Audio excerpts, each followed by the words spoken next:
morning, all of you. Good morning, ma'am. Good morning, ma'am.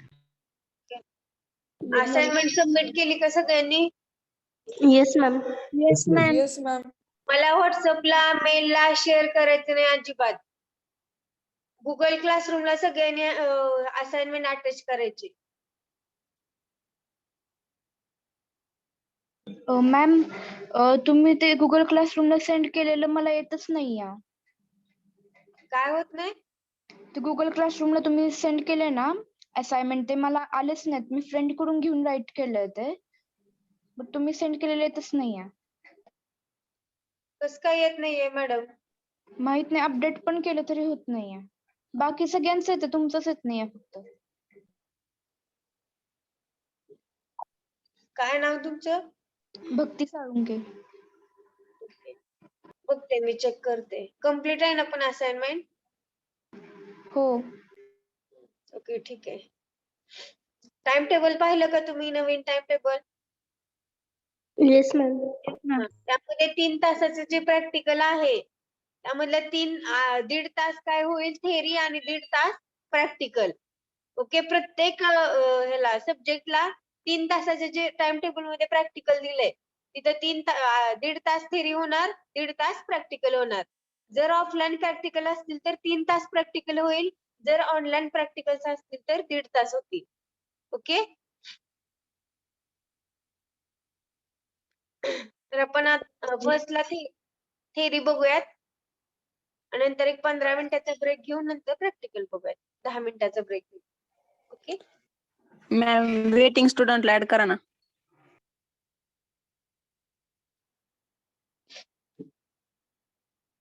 आणि मधूनच व्यवस्थित जिथे नेटवर्क आहे तिथं बसायचं, मधूनच लेफ्ट व्हायचं नाही.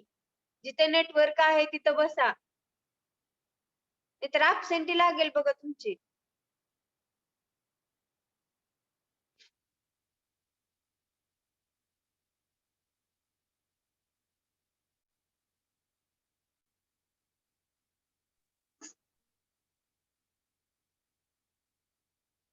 Okay,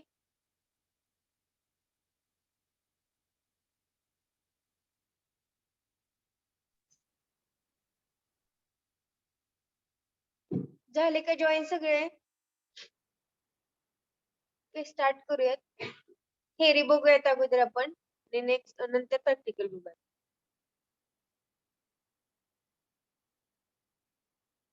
Okay, my screen is visible. Yes, ma'am. Yes, Yes, ma'am. Yes, ma'am. Okay,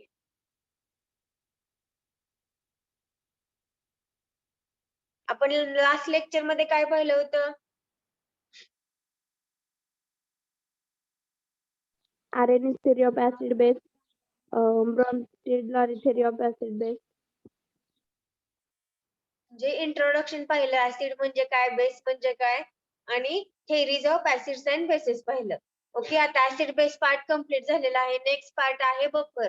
तर बफर म्हणजे काय, तर आणि बफरचं काय टाइप आहेत का ते आपण स्टडी करूयात. Buffers, in that definition of buffer, buffers are compound or mixtures of compound that by their presence in the solution resist to change in the pH upon the addition of small quantity of acid or alkali. तर buffer म्हणजे काय आहे? Compound किंवा mixture of compound आहे. एक compound आहे किंवा कंपाऊंडचं mixture आहे, त्यामध्ये by their presence of solution resist to change in pH upon the addition of small quantity of acid and alkali. म्हणजे स्मॉल क्वांटिटी ऍसिड आणि अल्कली जर ऍड केलं तर त्या पीएच चा जो त्या सोल्युशनचा जो पीएच आहे तो चेंज होतोय, ते त्याला रेजिस्ट करण्यासाठी हे बफर सोल्युशन यूज केले जातात. ओके, मग ते कंपाऊंड मध्ये सिंगल बफर असेल किंवा मिक्सचर असतील तर ते सोल्युशन मधला जो पीएच मध्ये चेंज होणार आहे तो रेजिस्ट करण्यासाठी, तो कमी करण्यासाठी आपण हे सोल्युशन, बफर सोल्युशन यूज करतोय. एखाद्या कंपाऊंड मध्ये जर आपण स्मॉल क्वांटिटी मध्ये ऍसिड किंवा अल्कली ऍड करत असेल आणि त्याचा जर ते ऍड केल्यानंतर त्याचा जर पीएच चेंज होत असेल तर तो पीएच कॉन्स्टंट ठेवण्यासाठी किंवा न चेंज होण्यासाठी आपण बफर हे सोल्युशन यूज करतो किंवा ऍड करतो. Understand? Yes, ma'am. Yes, ma'am. Okay, next, necessity of buffer system. आता बफर हे आहे, पण त्याची गरज काय आहे? बफर सिस्टीम काय यूज करतो? तर sometimes it is necessary that a solution of definite pH B prepared and stored. म्हणजे एखाद्या वेळेस आपण काय करतो, एखादा आता पीएच 7 आहे, पीएच 7.2 आहे, आता फॉस्फेट बफर आपल्याला प्रिपेअर करायचे, तर आपल्याला एका प्रॅक्टिकलला आज आता फॉस्फेट बफर लागणार आहे आणि नेक्स्ट प्रॅक्टिकलला पण तोच लागणार आहे फॉस्फेट बफर. मग आपण काय करतो, एकदाच तो प्रिपेअर करतो आणि व्यवस्थित त्याला स्टोअर करून ठेवतो. आता पीएच फॉस्फेट बफर 7.2 पाहिजे आपल्याला, तर तो आपण प्रिपेअर करायचा आणि त्याला व्यवस्थित स्टोअर करून ठेवायचा. बघा, the preservation of such solution is more difficult than preparation. आता एखादा बफर प्रिपेअर करणं इझी आहे, पण त्याला स्टोअर करून ठेवणं हे डिफिकल्ट आहे. तर if the solution comes in the contact with air, it will absorb the CO2 and become acidic. आता एखादं बफर सोल्युशन जर आपण प्रिपेअर केलं, ते इझी आहे प्रिपेअर करायला, ते इझिली आपण प्रिपेअर करू शकतो, पण ते स्टोअर करताना काय प्रॉब्लेम्स अराइज होतात? तर बघा, जेव्हा एखादं बफर सोल्युशन आपण प्रिपेअर करून ठेवतो, तेव्हा ते एअरच्या कॉन्टॅक्ट मध्ये येतं. आता आजचं प्रॅक्टिकल झालं, फॉस्फेट बफर आपण यूज केलं आणि समजा त्याला स्टॉपरच नाही लावला त्या बॉटलला, तर काय होईल? ते बफर सोल्युशन त्या एअरच्या कॉन्टॅक्ट मध्ये येईल आणि एअरच्या कॉन्टॅक्ट मध्ये आल्यानंतर ते काय करेल? CO2 ऍब्सॉर्ब करून घेईल. मग जेव्हा CO2 ऍब्सॉर्ब होईल, तेव्हा ते बफर सोल्युशन ऍसिडिक, त्याचं नेचर कसं होणार आहे? ऍसिडिक होणार आहे. ओके, त्यामुळे त्याला स्टोअर करून ठेवणं थोडंसं डिफिकल्ट असतं. On the other hand, it solution is to be stored in glass bottle. मग दुसरा एक पर्याय आहे की आपण ते सोल्युशन ग्लास बॉटल मध्ये ठेवू शकतो. The alkaline impurities from the glass may alter the pH, alter it's pH. Hello, कोणाचं माईक चालू आहे? रिमूव्ह करते थांबा लेक्चर मधून. तुम्हाला सांगितलेलं कळत नाहीये ना? जर क्वेश्चन विचारला तरच माईक चालू ठेवायचा. अक्षता कोरके, अक्षता, काय चालू आहे? लेक्चर चालू आहे की दुसरं काम करताय तुम्ही घरातलं? लक्ष कुठे आहे मॅडम तुमचं? अक्षता कोरके, रिमूव्ह करू देत का लेक्चर मधून तुम्हाला?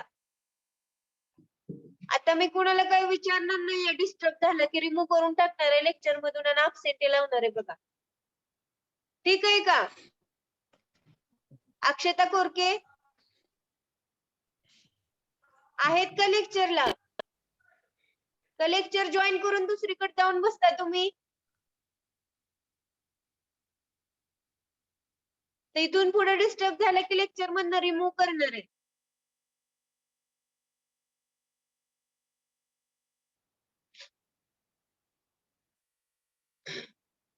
बघा, नेसेसिटी ऑफ बफर सिस्टीम, त्यामध्ये काय पाहिलं आपण? एखादा बफर, आता फॉस्फेट बफरचं एक्झाम्पल पाहिलं. एखादा बफर प्रिपेअर करणं इझी असतं, पण त्याला स्टोअर करणं हे डिफिकल्ट होतं.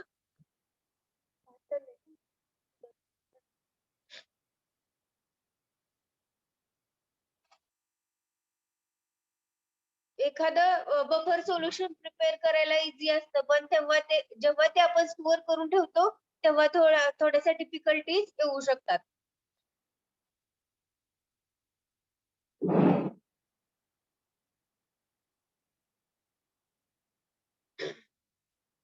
तर बघा, मग ते जे बफर सोल्युशन आहे प्रिपेअर केलेलं, ते स्टोअर करून ठेवताना कोणत्या डिफिकल्टी येतात?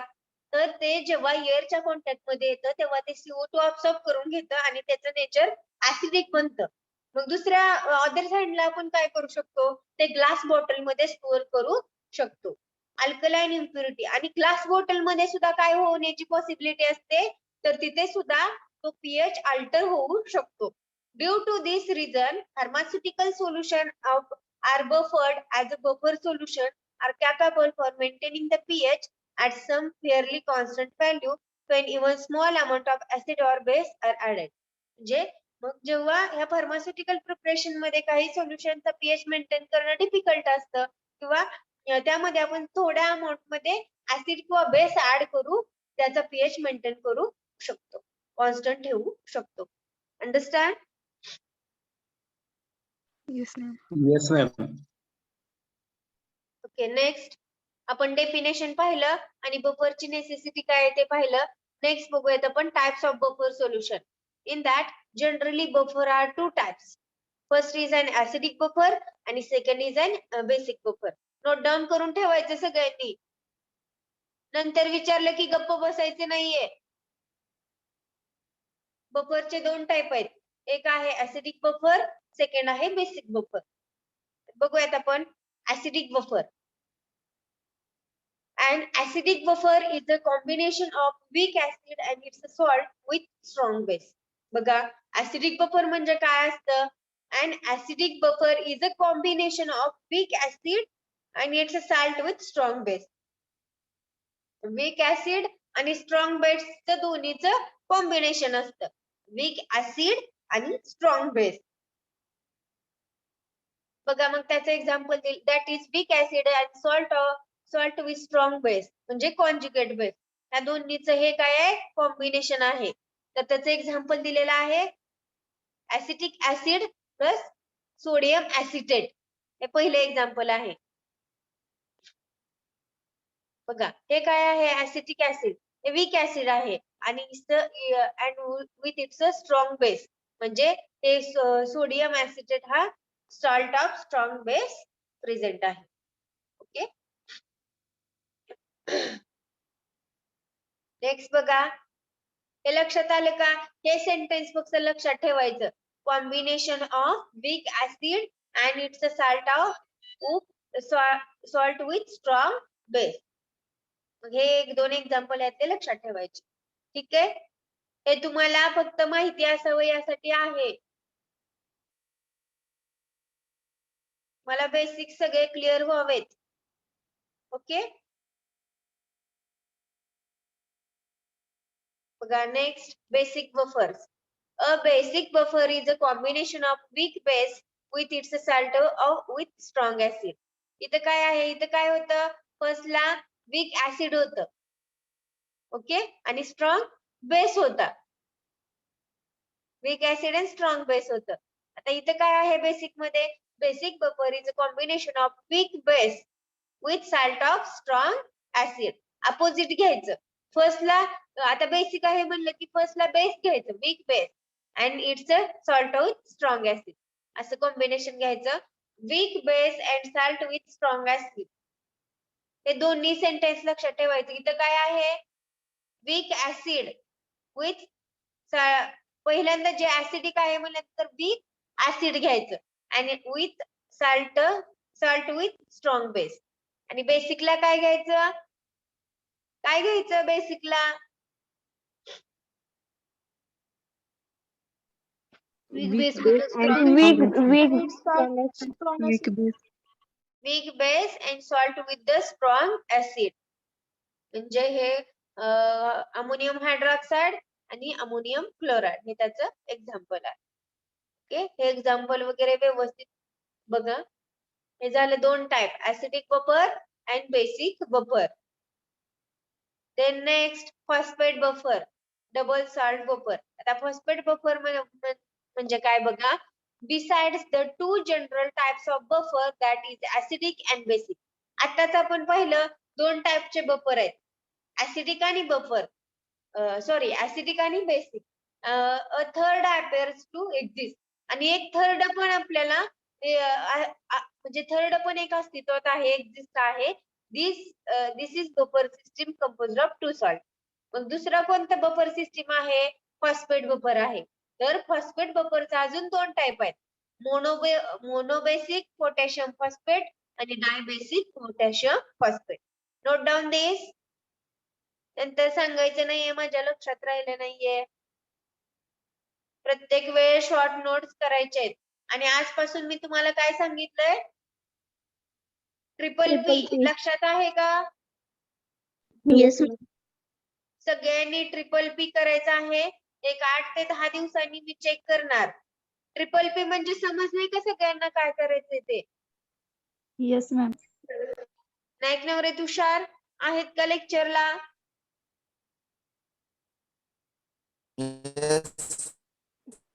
मॅडम तर अजून एकदा सांगा. सांगता का?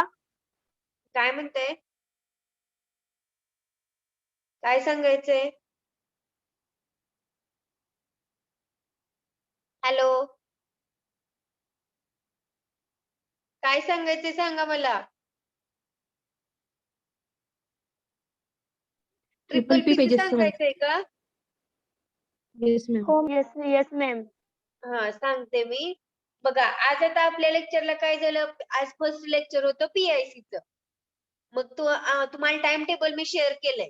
तर त्यामध्ये 3 तास PIC चं शेड्यूल दाखवलंय की नाही?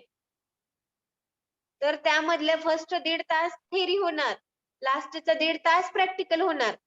हे कधी होणार? जेव्हा ऑनलाईन आहे तेव्हा. जेव्हा कॉलेज ऑफलाईन होईल तेव्हा तुमचं फुल 3 तास प्रॅक्टिकल होणार. ओके. मग आता हे PIC चं झालं. तर PIC च्या लेक्चर मध्ये तुम्हाला काय झालं? आज बफर झालं किंवा ऍसिड बेस झालं. तर आजच्या लेक्चर मध्ये तुम्हाला काय समजलं ते तुम्ही न बघता तुम्हाला जेवढं समजलंय तेवढं एका पेज वरती लिहून काढायचं, आजची डेट टाकून. शॉर्ट नोटबुक केली तरी चालेल किंवा पेजेस वरती लिहा आणि प्रत्येक ती फाईल स्टेपल करून व्यवस्थित ठेवायची. आजच्या लेक्चर मध्ये PIC च्या काय झालं ते तुम्ही लिहून ठेवायचं, न बघता. कुठे शॉर्ट नोट मध्ये बघायचं नाही, नोटबुक मध्ये बघायचं नाहीये. तुम्हाला किती समजलंय तेवढं त्या पेज वरती लिहायचं, आजची डेट टाकून. आता फर्स्ट लेक्चर PIC चं झालं ते लिहायचं, किंवा संध्याकाळी लिहिलं तरी चालेल किंवा लेक्चर झालं की लगेच लिहिलं तरी चालेल. मग नंतर दुसरं लेक्चर कोणतं असणार आहे? अनालिसिस असू देत, सुटिक्स असू देत. मग काय करायचं, त्या लेक्चर मध्ये जे तुम्हाला समजलं ते सेम तसं एका पेज वरती लिहायचं. आणि हे म्हणजे काय? Triple PE, Pandharpur pattern of professional education. Understand? Yes ma'am. असं प्रत्येक दिवसाचं रेकॉर्ड ठेवायचं, म्हणजे जेणेकरून हे ट्रिपल पीचा उद्देश काय आहे की तुम्ही आता आज मी शिकवलं की तुम्ही ते व्यवस्थित लक्ष देऊन ऐकणार. पहिला पॉइंट. दुसरं काय होणार, जे कन्सेप्ट आज झाले ते तुमचे क्लिअर होतील. आणि तुम्हाला लिहायचंय म्हणल्यानंतर तुम्ही कसं लक्ष देऊन व्यवस्थित लेक्चरला लक्ष देणार, ऐकणार, आणि तेच नंतर तुम्ही लिहिलं की तुमची प्रॅक्टिस होणार. ओके. तर सगळ्यांनी ते आजपासून स्टार्ट करायचं आहे. इकडचं तिकडचं बघून लिहायचं नाही. अगदी प्रामाणिकपणे आपल्याला जेवढं आठवतंय आजच्या लेक्चर मध्ये. कोणतंही काम दिलं की ते आपल्याला खरं डोक्यावर ओझं आहे असं नाही घ्यायचं. खरंच आपली ती जबाबदारी आहे, खरंच आपली त्यामधून डेव्हलपमेंट होणार आहे, अशी प्रत्येक गोष्ट लक्षात घ्यायची आणि करायची. ओके. हे काही असं तुम्हाला असाइनमेंट वगैरे दिले म्हणून काही ओझं असल्यासारखं हे करू द्यायचं नाही. त्यातनं आपली काही ते डेव्हलपमेंट झालं पाहिजे, आपल्याला ते समजलं पाहिजे आणि आपला स्टडी झाला पाहिजे, एवढाच उद्देश ठेवायचा. ओके. समजलं का ट्रिपल पी मध्ये काय करायचंय? Yes ma'am. Yes ma'am. Okay. Continue करूयात. कोणाला काय प्रॉब्लेम आहे ट्रिपल पी मध्ये? असं रोजच्या लेक्चरचं जे हॉलिडे आहे ते सोडून द्या. रोजच्या लेक्चरचं मला पाहिजे सगळ्यांचं. मी 8 ते 10 दिवसांनी तुम्हाला तुमच्याकडून घेईल, पण तुम्ही प्रामाणिकपणे सगळ्यांनी ट्रिपल पी रोज करायचं आहे. ओके. Yes ma'am. आणि असाइनमेंट सगळ्यांनी सबमिट करा. ज्यांचा प्रॉब्लेम आहे ते बघू आपण. सगळ्यांनी असाइनमेंट सबमिट करायचे. ओके. नेक्स्ट. आता फॉस्फेट बफर आहे, त्यामध्ये डबल सॉल्ट बफर. फॉस्फेट बफरलाच काय म्हणतात हे नोट डाऊन करून ठेवा, MCQ साठी वगैरे विचारलं जाऊ शकतं. फॉस्फेट बफर म्हणजेच काय आहे? Double salt buffer. In that आता आपण आजच पाहिले की बफरचे 2 टाइप आहेत, ऍसिडिक बफर आणि बेसिक बफर. मग तसाच अजून एक थर्ड टाइप पण अस्तित्वात आहे, तर तो कोणता? Phosphate buffer. मग त्या फॉस्फेट बफरचा अजून 2 टाइप मध्ये डिवाइड झालेला आहे, किंवा त्या 2 सिस्टीमने तो बनलेला आहे. तर कोणत्या सिस्टीम आहेत? Monobasic potassium phosphate and dibasic potassium phosphate. Okay, तर ह्या दोन बफर फॉस्फेट बफरच्या दोन सिस्टीम आहेत. म्हणजे फॉस्फेट बफर ह्या दोन सिस्टीमनी बनलेला आहे. कोणत्या? मोनोबेसिक फॉस्फेट पोटॅशियम फॉस्फेट आणि dibasic potassium phosphate. Okay, next point आहे बफर ऍक्शन. आता ऍक्च्युली बफर ऍक्शन आपल्याला आता इथून हे काय होतं, सगळं बेसिक होतं. ऍसिड म्हणजे काय, बेस म्हणजे काय, बफर म्हणजे काय, बफरचे टाइप, हे सगळं बेसिक होतं. आता ऍक्च्युली बफर ऍक्शन पासून तुमचा ह्या युनिटचा सिलेबस स्टार्ट होतोय. RNAS थेरी पण आहे, sorry theories of acid and base पण आहेत, आणि हा बफर ऍक्शन इथून तुमचा सिलेबस स्टार्ट झाला. बाकी काय होतं, सगळं बेसिक होतं. Okay, buffer action. आता बघा, what is mean by buffer action. नक्की बफर ऍक्शन म्हणजे काय? The resistant of buffer solution to change in the pH is known as buffer action. आता एखाद्या सोल्युशनचा जर पीएच चेंज होत असेल तर त्या पीएच चेंज होऊ नये त्यासाठी काहीतरी ऍक्शन घेतली पाहिजे. आता एखाद्या गोष्टीला अपोज करतोय आपण, त्या गोष्टीला आपल्याला ती गोष्ट वारंवार घडते, त्याला आपण अपोज करायचे, म्हणजे काय करतोय, त्याच्यावरती आपण ऍक्शन घेतोय. मग आता बघा, इथं एखाद्या कंपाऊंडचा एखाद्या सोल्युशनच्या पीएच सारखं सारखं चेंज होत असेल तर त्याच्यावरती काहीतरी ऍक्शन घेतली पाहिजे. म्हणजेच हा पॉइंट आहे बफर ऍक्शन. म्हणजे त्या बफर सोल्युशनचा पीएच चेंज होऊ नये त्याच्यासाठी रेजिस्ट करणं, त्याला अपोज करणं. Okay, means is known as buffer action. त्या बफर सोल्युशनचा पीएच चेंज होऊ नये त्याला रेजिस्टन्स यावेत, म्हणजे त्याला विरोध करायचा, म्हणजेच हे काय झालं, बफर ऍक्शन. बघा, आता ऍक्च्युअली बफर ऍक्शन कसं घडून येतं, mechanism of action of acidic buffer. आता ह्यामध्ये पण दोन मेकॅनिझम आहेत. बफर ऍक्शन मध्ये सुद्धा दोन मेकॅनिझम आहेत, एक ऍसिडिक बफर साठी आणि एक दुसरं बेसिक बफर साठी. ओके, तर फर्स्ट बघूयात आपण mechanism of action of acidic buffer. तर ह्यामध्ये बघा, कन्सिडर बफर सिस्टीम. CH3 हे ऍसिटिक ऍसिड आहे, तर CH3COOH वीक इलेक्ट्रोलाइट आणि CH3COO म्हणजे सोडियम ऍसिटेट हा स्ट्रॉंग इलेक्ट्रोलाइट आहे. बघा, एक आहे तो वीक घ्यायचा, एक आहे तो स्ट्रॉंग घ्यायचा. बघा, ऍसिटिक ऍसिड CH3COOH काय आहे, वीक इलेक्ट्रोलाइट आहे. तसंच CH3COO म्हणजे सोडियम ऍसिटेट काय आहे, स्ट्रॉंग इलेक्ट्रोलाइट आहे. हे दोन्ही बफर सिस्टीम आपण घेतल्या, एक वीक घेतलं, एक स्ट्रॉंग घेतलं. There will be large concentration Na plus ion. म्हणजे CH3COO म्हणजे सोडियम ऍसिटेट मध्ये काय आहे, लार्ज क्वांटिटी मध्ये सोडियम आयन्स प्रेझेंट आहेत, अँड अनडिसोसिएटेड CH3COOH मॉलिक्यूल. आणि तो कसा आहे, जो दुसरा ऍसिटिक ऍसिडचा मॉलिक्यूल कसा आहे, अनडिसोसिएटेड आहे. आता बघा काय होतं, व्हेन ऍसिड इज ऍडेड. जेव्हा सोल्युशन मध्ये ऍसिड ऍड करतो तेव्हा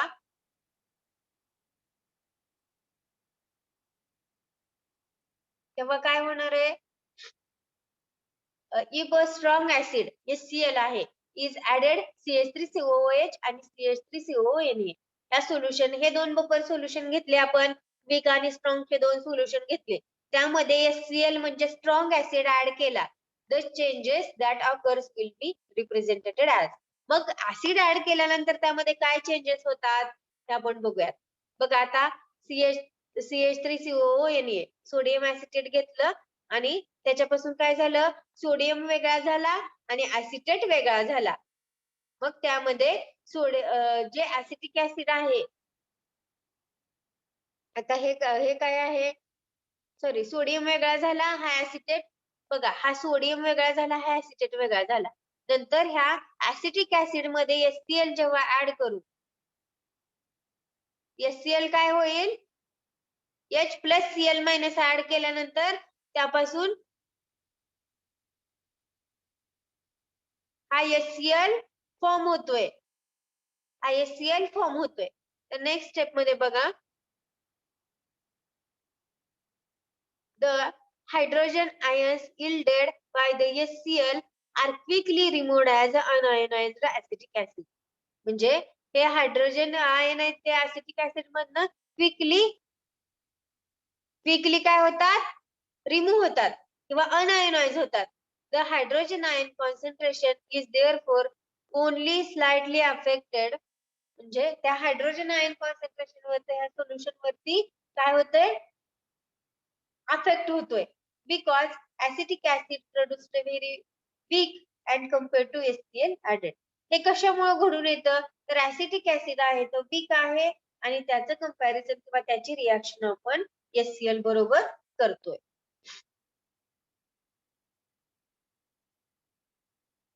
हे कधी झालं, जेव्हा आपण ऍसिड ऍड करतोय HCl तेव्हा ही प्रोसेस घडून आली. आता नेक्स्ट काय करायचंय, बेस ऍड करायचंय.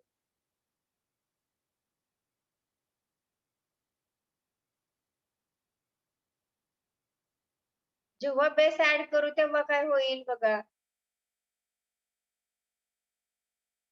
इथं कसे सांगितलंय, हा CH3CONE आहे, हा काय होतोय, हा सेपरेट होतोय आणि हा सेपरेट होतोय. आता इथून काय होतंय, HCl मधून हा H सेपरेट झाला आणि Cl सेपरेट झाला. ओके, म्हणजे इथं जो H नाही तो इथला एक H घेऊन हा इथं ऍड झाला. म्हणजे इथं काय फॉर्म झालं,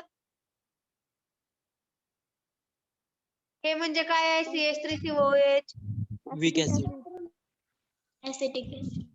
ओके, Acetic acid. फॉर्म झाला. हा कुठून, हा H आहे तो इथे ऍड झाला आणि इथं ऍसिटिक ऍसिड हा फॉर्म होतोय. हे झालं ऍसिडिक साठी. ऍसिड जेव्हा ऍड करतोय तेव्हा हे झालं. आता नेक्स्ट स्टेप बघायची आपल्याला, जेव्हा बेस ऍड करतोय तेव्हा.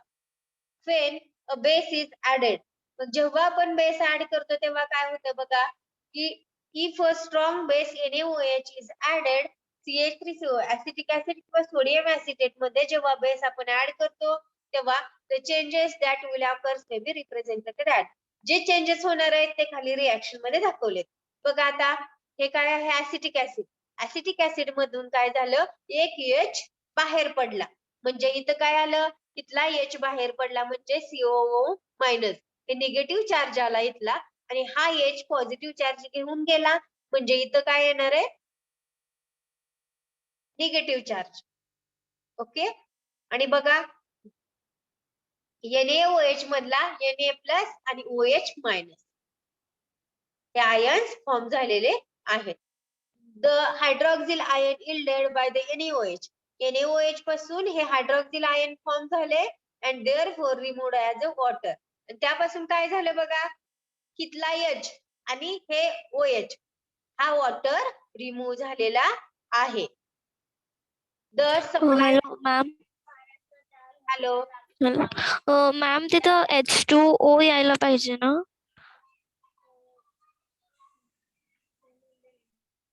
हे मॅडम इथला एक H आणि हा OH म्हणून H2O मॅम फॉर्म होतोय. हा OH आणि हा H, एक ह्या दोघांचं मिळून एक H2O फॉर्म होतोय. Okay Okay. Ma'am. And the supply of hydrogen ion needed for this purpose being constantly provided by the dissociation of acetic acid. म्हणजे ह्या हे हायड्रोजन आपल्याला कुठून भेटला, हा एक हायड्रोजन, तर ह्या ऍसिटिक ऍसिडचं डिसोसिएशन झालं आणि इथून एक हायड्रोजन बाहेर पडला आणि इथला OH असं म्हणून H2O वॉटर मॉलिक्युल ह्या बेस ऍड केल्यानंतर बाहेर पडतोय. आणि ऍसिड ऍड केल्यानंतर काय बाहेर पडतंय,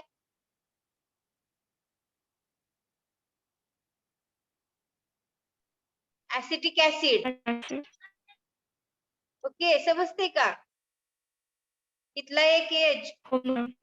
हे ऍसिटेट आणि इथला एक H इथं ऍड होतोय ना, ऍसिटिक ऍसिड भेटतं ऍसिड ऍड केल्यानंतर. आणि जेव्हा बेस ऍड करू तेव्हा वॉटर मॉलिक्युल बाहेर पडतो. नेक्स्ट, हे काय पाहिलं आपण, ऍसिडिक बफर पाहिलं, mechanic buffer action of acidic buffer. आता नेक्स्ट बघायचे आपल्याला mechanism of action of basic buffer. आता हे वरचं पाहिलं आपण ऍसिडिक बफर साठी, आता पाहतोय बेसिक बफर साठी. Consider a buffer system of NH4OH. NH4OH काय आहे? Sorry ammonium hydroxide weak electrolyte आहे आणि अमोनियम क्लोराइड स्ट्रॉंग इलेक्ट्रोलाइट आहे. there will be large concentration of NH plus ions and Cl minus ion. बघा आता यामध्ये काय असणार आहे? NH4 प्लस च आणि Cl मायनस च लार्ज कॉन्सन्ट्रेशन मध्ये ते जास्त अमाउंट मध्ये प्रेझेंट असतील आणि and undissociated NH4OH molecule. जो NH4 मॉलिक्यूल आहे तो अनडिसोसिएटेड आहे, म्हणजे जसा आहे तसाच तो राहणार आहे. फक्त चेंजेस कुठे होतील? म्हणजे चेंजेस म्हणजे हा एक कम्प्लीट मॉलिक्यूल आहे आणि NH4 प्लस आणि Cl मायनस आयन या दोन्हीचं डिसोसिएशन झालेलं आहे आणि हे जे आयन्स आहेत ते लार्ज क्वांटिटी मध्ये प्रेझेंट आहेत. सॉरी. तर बघा फेन अँड ऍसिड इज ऍडेड. मग जेव्हा आपण ऍसिड ऍड करतो तेव्हा काय होईल? If the strong acid HCl is added in NH4OH and NH4Cl buffer, the changes that will be occurs may be represented on. मग आता हे जेव्हा हे दोन हे काय आहेत? NH4OH आणि NH4Cl हे बफर आहेत, बफर सिस्टीम आहे. मग त्यामध्ये आपण ऍसिड ऍड करतोय. का बरं आपण ऍसिड आणि बेस ऍड करतोय? कशासाठी हे करतोय आपण? सांगा. जेणेकरून त्या सोल्युशनचा पीएच चेंज होऊ नये. पाहिले की नाही आपण इन्फॉर्मेशन मध्ये? जर पीएच चेंज होत असेल तर त्यामध्ये स्मॉल क्वांटिटी ऑफ ऍसिड किंवा small quantity of base add करायचं आहे. Okay, understand? Yes ma'am. बघा आता इथं जेव्हा ऍसिड ऍड करतोय तेव्हा काय घडून येते ह्या रिएक्शन मध्ये बघूयात. NH4OH4 म्हणजे सॉरी NH4OH ह्यामध्ये NH4 हा सेपरेट झाला, OH मायनस हा सेपरेट झाला. मग ह्या HCl मधला एक H आणि हा Cl हा मिळून H2O झाला ना. हा H2O मग त्या रिएक्शन मधून बाहेर पडेल, म्हणजे हा इथून ह्या दोन्ही रिएक्शन मधून हा वॉटर मॉलिक्यूल फॉर्म होतोय. एक H HCl मधला एक H आणि NH4OH मधला OH मायनस ह्यापासून वॉटर मॉलिक्यूल तयार झाला आहे. The hydrogen ion yielded by the HCl are therefore removed as water. Water molecule मध्ये त्या वॉटरच्या फॉर्म मध्ये तो रिमूव्ह झाला and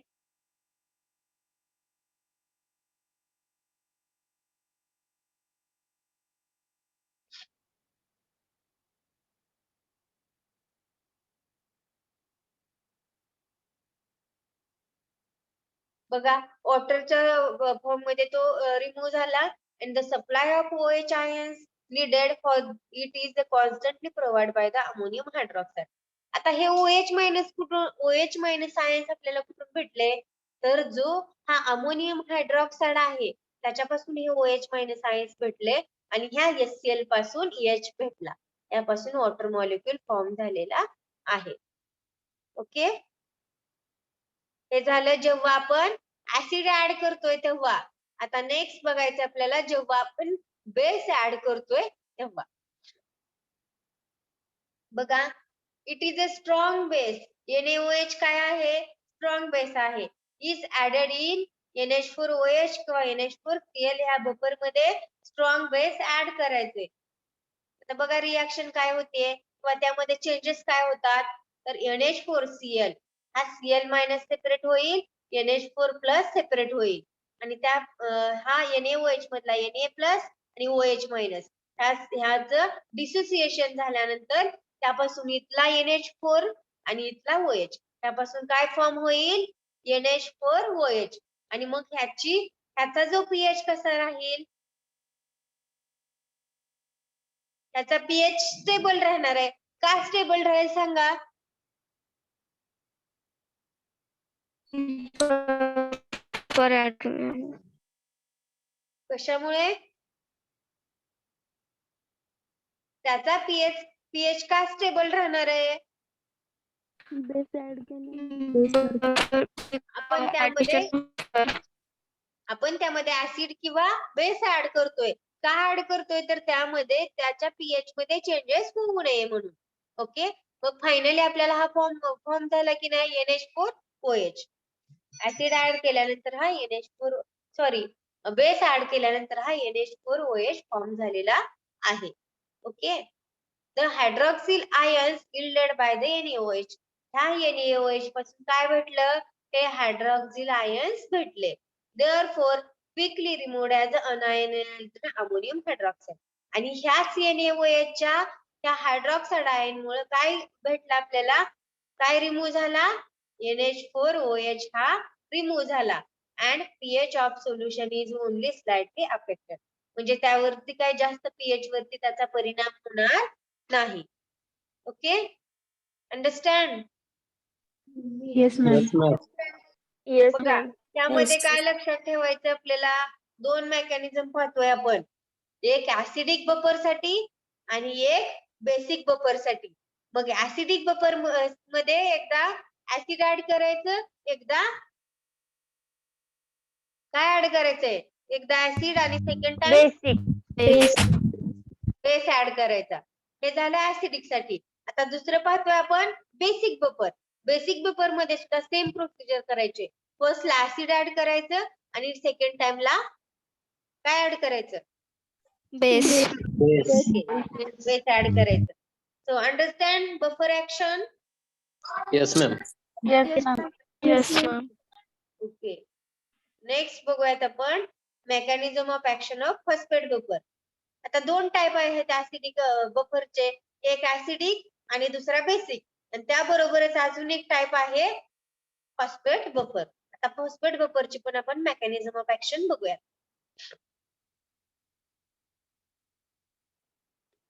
इन KH2PO4 किंवा K2HPO4 बफर सिस्टीम, म्हणजे ह्या फॉस्फेट बफर सिस्टीम मध्ये आपण H2PO4 सर्व H2PO4 minus services as a weak acid आणि HPPO4 मायनस 2 हे काय? Conjugate base. तर ह्यामध्ये ऍक्च्युअली रिएक्शन कशी होतीये? HPPO42 आता हे घेतलं प्लस H3O प्लस गिव्स ह्याच्यापासून H3O आयन ह्यात ऍड केले, म्हणजे काय झालं? H2PO4 प्लस H2O बाहेर पडतोय. ह्या रिएक्शन मध्ये पुढे काय होईल? When hydroxyl ion are added to this buffer, जेव्हा हायड्रॉक्साइड आयन त्यामध्ये ऍड होतील, the following reaction takes place. मग कोणती रिएक्शन घडून येणार आहे? हा OH minus H2PO4 minus OH minus त्याच्यापासून काय होतील? दोन निगेटिव्ह चार्ज येणार आहेत. हा एक आणि हा एक. समजते का इथे 2 कसं आलं? इथे 2 कसं आलं समजतंय का?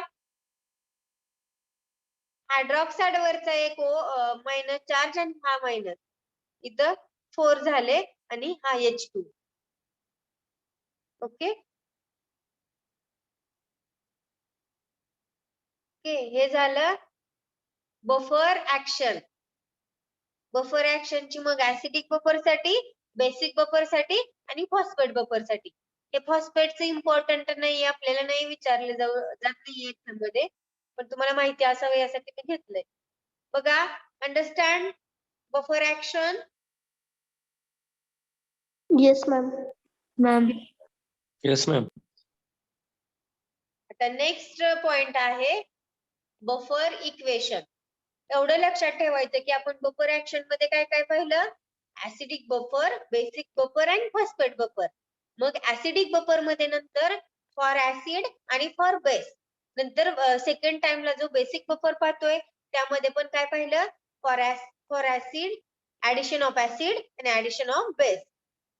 आणि नेक्स्ट पाहिलं आपण फॉस्फेट बफर. ओके, हे झालं बफर ऍक्शन. आता नेक्स्ट पॉइंट आहे buffer equation. Buffer equation is also known as Anderson Hasselbalch equation. Buffer इक्वेशनलाच अजून काय म्हणतात? Anderson Hasselbalch equation. Note down करून ठेवायचे.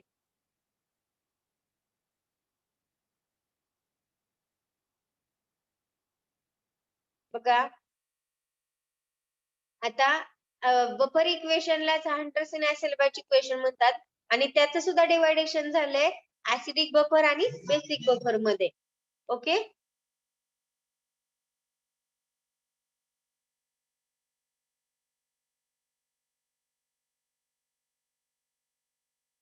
तर बघा for acidic buffer the pH of acid buffer can be calculated from the dissociation constant Ka of the weak acid and concentration of acid and salt used.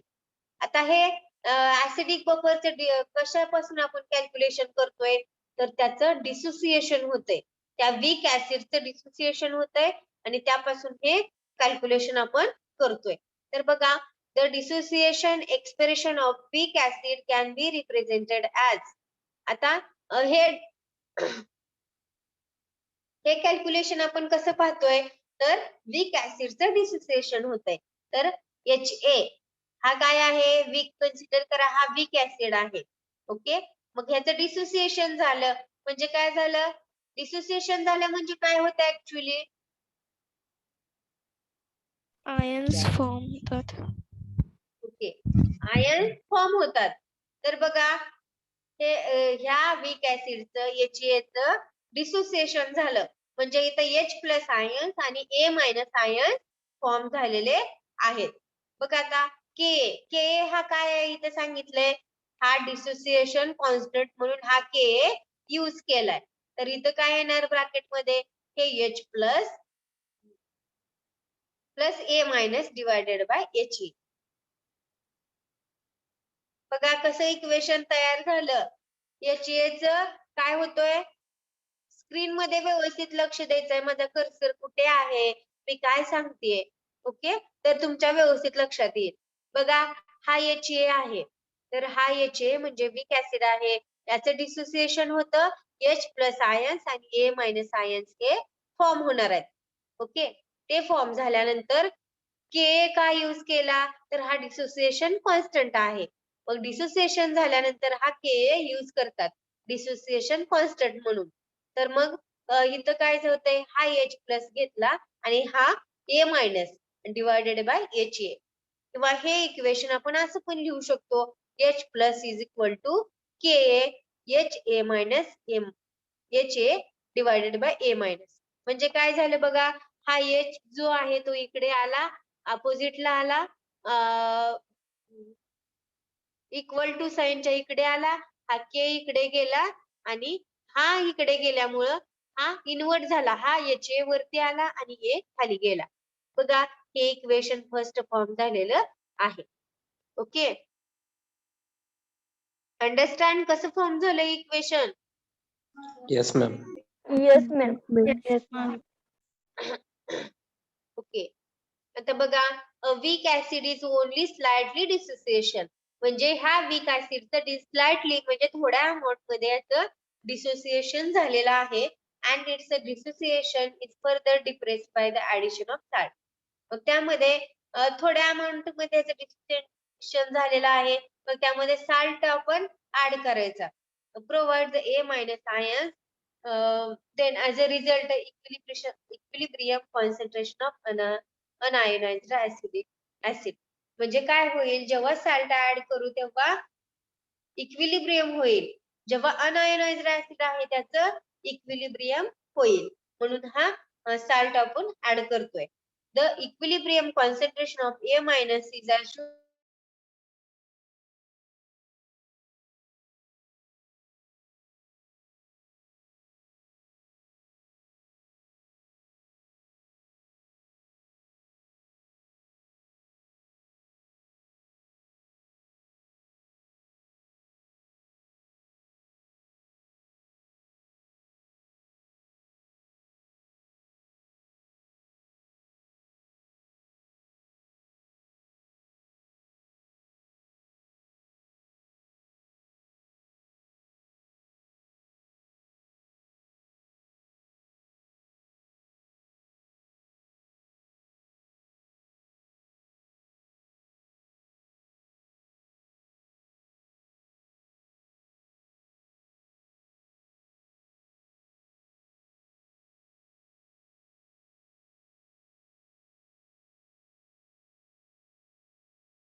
Hello, आवाज येतोय का माझा?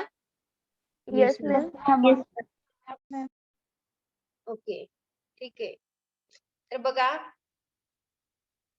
हे equilibrium achieve करण्यासाठी जे ए मायनस आहेत आणि salt ह्या दोन्हीचे इक्विलिब्रियम अचीव करायला पाहिजे, तर काय होईल? It is completely dissociated, therefore above equation 1 we represent the concentration of A minus by the salt concentration. म्हणजे हे आता जेव्हा साल्ट आपण ऍड करतोय तेव्हा काय चेंजेस होतात ह्या इक्वेशन फर्स्ट मध्ये ते बघूयात आपण. बघा, H plus is equal to K. K काय आहे? डिसोसिएशन कॉन्स्टंट आहे. आणि हा ऍसिड डिवायडेड बाय सॉल्ट घेतोय आपण. नंतर ए म्हणजे काय आहे? ऍसिड आहे. इथे वरच्या इक्वेशन मध्ये फक्त ए यूज केलाय. ए म्हणजे काय आहे? ऍसिड आहे, विक ऍसिड आहे. तर इथं काय करायचं? H प्लस, हे H प्लस आयन्स बाहेर राहतील आणि हे काय आहे? डिसोसिएशन कॉन्स्टंट आहे हा के. आणि इथं काय होईल? Acid divided by salt. Salt add केल्यानंतर काय होईल?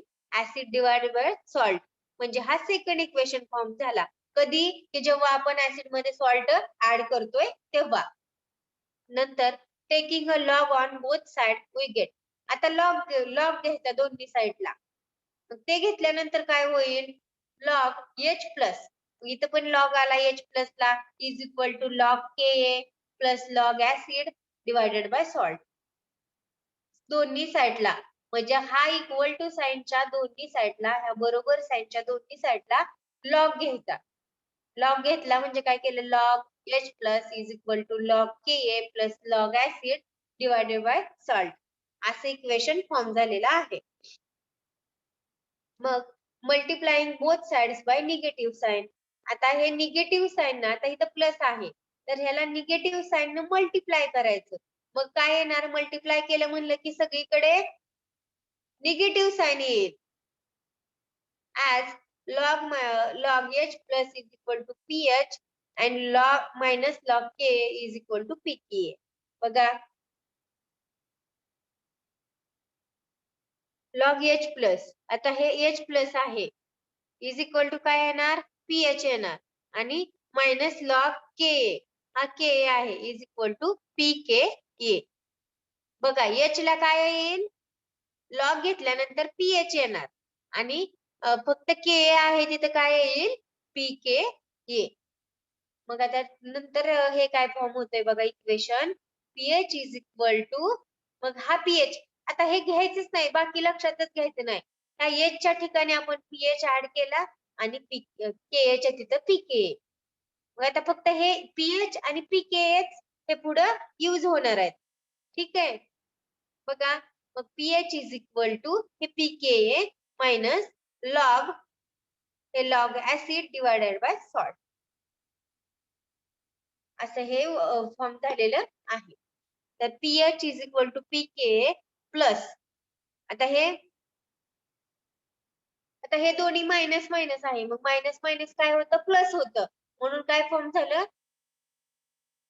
लॉग, हे इनवर्ट गेलं, मायनस मायनसचं प्लस झालं आणि इनवर्जन झालं. इथं इनवर्जन होतंय म्हणजे वरचा ऍसिड खाली येईल, खालचा सॉल्ट वरती जाईल.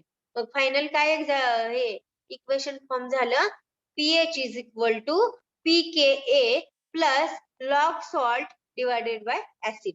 हे थर्ड इक्वेशन आहे ते फायनल झालं. ओके, मग equation 3 is called as Henderson-Hasselbalch equation. It helps the calculating the pH value of buffer solution. आता हे Henderson-Hasselbalch इक्वेशन आहे, तर हे कशासाठी यूज होतंय? तर एखाद्या बफर सोल्युशनचा पीएच जर कॅल्क्युलेट करायचा असेल तर हे इक्वेशन यूज होतोय. If the concentration of acid as well as that salt are known. कारण ह्यामध्ये ऍसिड आणि सॉल्टचं कॉन्सन्ट्रेशन आपल्याला माहिती असतं, त्यामुळे एखाद्या सोल्युशनचा पीएच आपण इझिली कॅल्क्युलेट करू शकतो. Understand? Yes, ma'am. Yes, ma'am. Equation समजलं? हे रेड मध्ये जे इक्वेशन दिलेलं आहे ते फायनल इक्वेशन आहे. हे कशासाठी आहे? For acidic buffer. Okay, acidic buffer साठी पाहिलंय. आता सेम असं पाहायचंय आपल्याला बेसिक बफर साठी. ओके,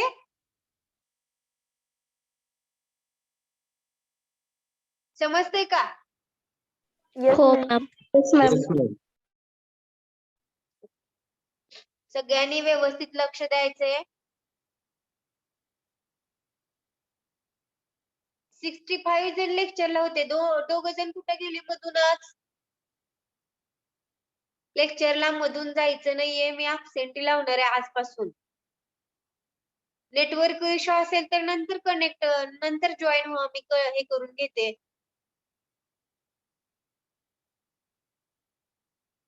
पण सगळ्यांनी लेक्चरला जॉईन राहायचं आहे. तुम्ही जर आता absent राहिला तर तुम्हाला नंतर काय समजणार नाहीये, काय चाललंय काय ते. ओके, बघा, for basic buffer, a buffer equation for basic buffer can be calculated in same way that for acidic buffer. आता सेम acidic buffer सारखं सेम ह्याचं कॅल्क्युलेशन आहे, म्हणजे सेम आहे तसंच. तर बघूयात. Consider a basic buffer composed of mixture of weak base BOH आणि साल्ट BA. तिथं काय यूज करत होतो आपण? HA यूज करत होतो. वीक ऍसिड साठी काय करत होतो यूज? आठवतंय का? HA. ओके, HA यूज करत होतो. इथं आपल्याला काय यूज करायचंय? BA आणि BOH. आता बघा, आता BOH म्हणजे काय आहे? वीक बेस आहे. HA काय होतं? वीक ऍसिड होतं. आता OH आयन यूज करायचे, म्हणजे बेस साठी B यूज केलंय आणि OH आयन आहे ते बेस आहेत, म्हणून वीक बेस काय झाला? BOH. आता BOH चे डिसोसिएशन झाल्यानंतर B प्लस आणि OH मायनस आयन फॉर्म होणार आहेत. तर KB काय आहे? Dissociation constant. वरती ऍसिडिक मध्ये काय होता? K हा डिसोसिएशन कॉन्स्टंट होता. इथं काय आहे? KB हा डिसोसिएशन कॉन्स्टंट आहे. मग B प्लस किंवा OH minus divided by BOH हे इक्वेशन फॉर्म झालेलं आहे. तर OH मायनस आयन, हे OH मायनस आयन आहे ते बाहेर काढायचे आणि इथला KB आहे ते इकडे येणार आणि हे इन्व्हर्जन होणार. आता इथला OH इकडे आला, अपोजिट साइडला आला म्हणल्यानंतर हा खालचा जो BOH होता तो वरती येणार आणि हा जो H आहे तो खाली, सॉरी B आहे तो खाली जाणार. मग हे इक्वेशन फर्स्ट भेटलेलं आहे. कसं आहे बघा? OH minus ion is equal to KB BOH divided by B plus. हे इक्वेशन फर्स्ट. देन आता काय झालं यामध्ये बघूयात. A weak base is only slightly dissociation. आता BOH आहे तर त्याचं स्लाइटली डिसोसिएशन घडून आलेलं आहे. तर काय होईल? and its dissociation is further depressed by the addition of salt BA. मग तिथे आपण HA हा साल्ट ऍड करत होतो. इथं BA साल्ट ऍड करायचा, which provide the B plus ions. त्यामुळे B plus ions त्याला प्रोव्हाइड होईल आणि त्याचं जे इक्विलिब्रियम नव्हतं ते इक्विलिब्रियम घडून येईल साल्ट ऍड केल्यानंतर. The equilibrium concentration of B plus is assumed to equal to the initial concentration. म्हणजे हे B ऍड केल्यानंतर त्याचं जेवढं इनिशियल कॉन्सन्ट्रेशन होतं तेवढं याचं लास्ट पर्यंत साल्ट ऍड केल्यानंतर राहील आणि दोन्हीचं इक्विलिब्रियम घडून येईल. मग जेव्हा B म्हणजे साल्ट आपण ऍड करतोय तेव्हा त्याचं कॅल्क्युलेशन कसं होईल किंवा ते इक्वेशन कसं चेंज होईल ते आपण बघूयात. बघा, आता हे काय केलं? OH minus ion is equal to KB divided by base. Base कशासाठी यूज केला? तर BOH होतं की नाही, तर बेस टाकायचं, बेस. आणि हा साल्ट BA हा साल्ट आपण यूज करतोय म्हणून इथं सॉल्ट लिहिलं. Understand equation? Yes. ओके, मग हे इक्वेशन 2 फॉर्म झालेलं आहे. इक्वेशन 2 मध्ये काय चेंज झाला? फक्त इथं BOH च्या तिथं काय केलं? बेस ऍड केलं आणि आपण साल्ट ऍड करतोय कोणता? HB, sorry BA. BA. BA हा साल्ट ऍड करतोय म्हणून इथं सॉल्ट हा वर्ड यूज केलाय. मग काय करायचं? Taking a log both side, मग आता फर्स्टला पण आपण लॉग घेतलाच होता, तसंच बेसिक साठी सुद्धा लॉग घ्यायचंय. मग दोन्ही साईडला लॉग ऍड करायचा. Log OH minus IS is equal to log KB plus log base divided by salt. मग हे ऍड केल्यानंतर निगेटिव्ह साइन न मल्टिप्लाय होईल सगळीकडे, मग सगळीकडे निगेटिव्ह साइन येईल. मग आता काय करायचं, जिथं OH होता तिथं काय घ्यायचं, PKB, आणि जिथं OH होता तिथं POH घ्यायचं, आणि जिथं KB होता तिथं PKB घ्यायचं. तर POH इज इक्वल टू PKB minus log base divided by salt, असं हे इक्वेशन फॉर्म झालेलं आहे. बघा आता हा POH म्हणजे लॉग OH च्या ठिकाणी आपण POH घेतला, इज इक्वल टू PKB, हा PKB. मग हे निगेटिव्ह साइन दोन्ही निगेटिव्ह प्लस होतील आणि इथं इन्व्हर्जन होईल, बेस खाली जाईल आणि साल्ट वरती येईल. बघा मग PKB प्लस लॉग सॉल्ट, हा सॉल्ट वरती येईल, हा बेस खाली जाईल. Okay, log salt divided by base, हे इक्वेशन फॉर्म झालेलं आहे for basic buffer. Understand? Yes, ma'am. Yes, ma'am. Yes, ma'am. For acidic buffer and basic buffer. Okay, तर आता नेक्स्ट बघूयात आपण त्याचं सिग्निफिकन्स काय आहेत. Significance of Henderson-Hasselbalch equation. By this equation, the pH of buffer solution can be calculated from the initial concentration. आता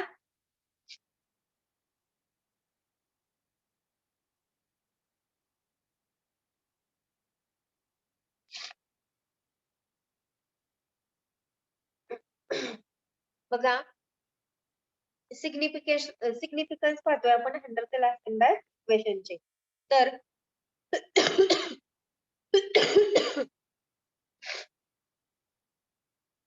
by this equation, pH of buffer solution can be calculated from the initial concentration of weak acid and salt. Salt provided when K is given. जेव्हा ह्या दोन्हीचं concentration बघायचंय, weak acid आणि सॉल्टचं, तर Henderson-Hasselbalch equation for basic buffer will have POH आणि pH can be calculated as. मग ते कसं calculate करू शकतात, तर pH KW PKW is equal to pH plus POH.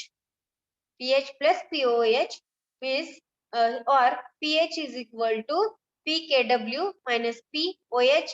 म्हणजे pH किती येणार आहे, PKW 14 minus POH. Also, the dissociation constant of weak acid. Weak acid साठी काय यूज केलंय, pKa, or weak base PKB. Can calculated measuring the pH of buffer solution containing equimolar concentration of acid, base or salt. Acid, base किंवा salt त्यामध्ये add केल्यानंतर हे calculation येईल. pH म्हणजे pH आणि POH. Ma'am, PKW means weak साठी W use केलंय, weak. आणि मॅम तिथं 14 कसं okay, ma'am. Hello,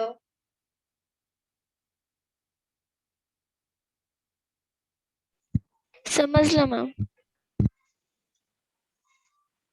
okay. Understand Henderson-Hasselbalch equation or buffer equation all. Yes, ma'am. Yes, ma'am. Yes, Yes, ma'am. ma'am.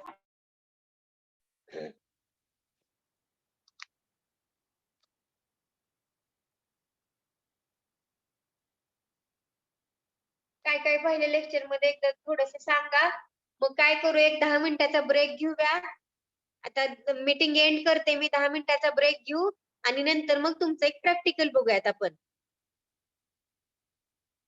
Okay, okay ma'am. Okay, ma'am. Present राहणार ना सगळे, एकदाच present घेते थेअरीची आणि प्रॅक्टिकलची. सगळ्यांनी प्रेझेंट राहा. जे प्रॅक्टिकलला नसतील त्यांच्यात absentee लागेल, कारण 2-2 वेळा प्रेझेंटी घेणं शक्य नाहीये, त्यातच टाइम जातो सगळा. ओके. Okay ma'am. हा ओके आणि मॅम. आता ब्रेक दिलाय म्हणून सगळ्या लेक्चरला ब्रेक मागायचा नाही. ओके. आज फर्स्ट टाइम आहे. ज्यांच्या त्यांचा स्टाफ म्हणजे त्यांच्या मनाने ब्रेक देऊ किंवा न देऊ. ओके. PIC ला ब्रेक दिलता तुम्ही पण त्या असं म्हणायचं नाही. आपण रेग्युलरला आल्यानंतर एक 3 तास प्रॅक्टिकल करणार आहोत ना.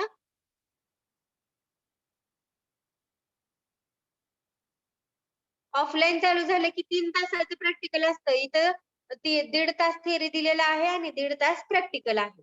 ओके. त्यामुळे कंटाळायचं नाहीये. एका सब्जेक्टची 1.5 तास थेअरी होईल आणि नंतर राहिलेला 1.5 तास प्रॅक्टिकल होईल.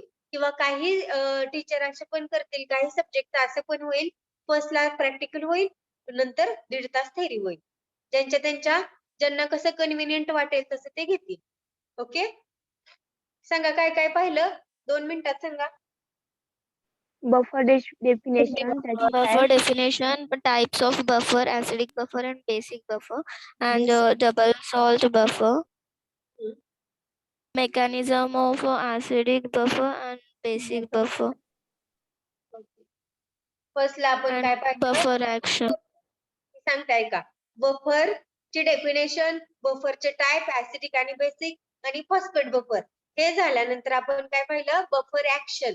बफर ऍक्शन मध्ये सुद्धा आपण 2 टाइप पाहिले. एक ऍसिडिक बफर. ऍसिडिक बफर मध्ये सुद्धा एकदा ऍसिड ऍड केलं आणि एकदा बेस ऍड केलं. नंतर पाहिलं बेसिक बफर. बेसिक बफर मध्ये सुद्धा एकदा ऍसिड ऍड करून बघायचं, एकदा बेस ऍड करून बघायचं. हे झालं बफर ऍक्शन. नेक्स्ट पॉइंट पाहिला बफर इक्वेशन. Buffer equation. आणि हे बफर इक्वेशन कशासाठी? ऍसिडिक बफर Acidic आणि and basic. Basic buffer. Okay.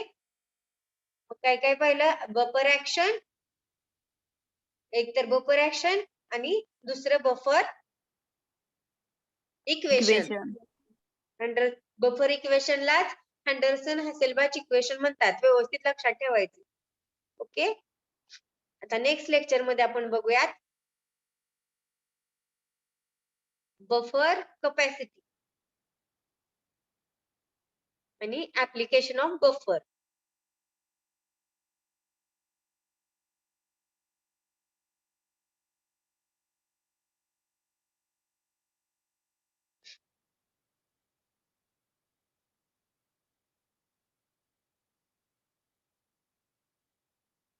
Okay. आता एक पण 10 मिनिटं ब्रेक घ्या आणि सगळ्यांनी जॉईन व्हायचं. आता जेवढे आहेत आणि तुमचे कोण फ्रेंड्स असतील जे आता लेक्चरला नव्हते त्यांना जॉईन करायला सांगा. असं आहे की बाबा तुमचे फ्रेंड आहेत ते जॉईन नाहीये, त्यांचा कॉन्टॅक्ट नंबर तुमच्याकडे आहे, तर त्यांना जॉईन करायला सांगा. कारण हे नंतर समजणार नाही आणि मी रिपीट पण करणार नाही. ओके. कोणाचा प्रॉब्लेम असेल, हेल्थ इश्यू असेल, ठीक आहे, पण सगळ्यांनी व्यवस्थित लेक्चर जॉईन करायचे, सगळं व्यवस्थित ऐकायचं. ठीक आहे. बरोबर कधी 11:15 सगळ्यांनी जॉईन करायचंय.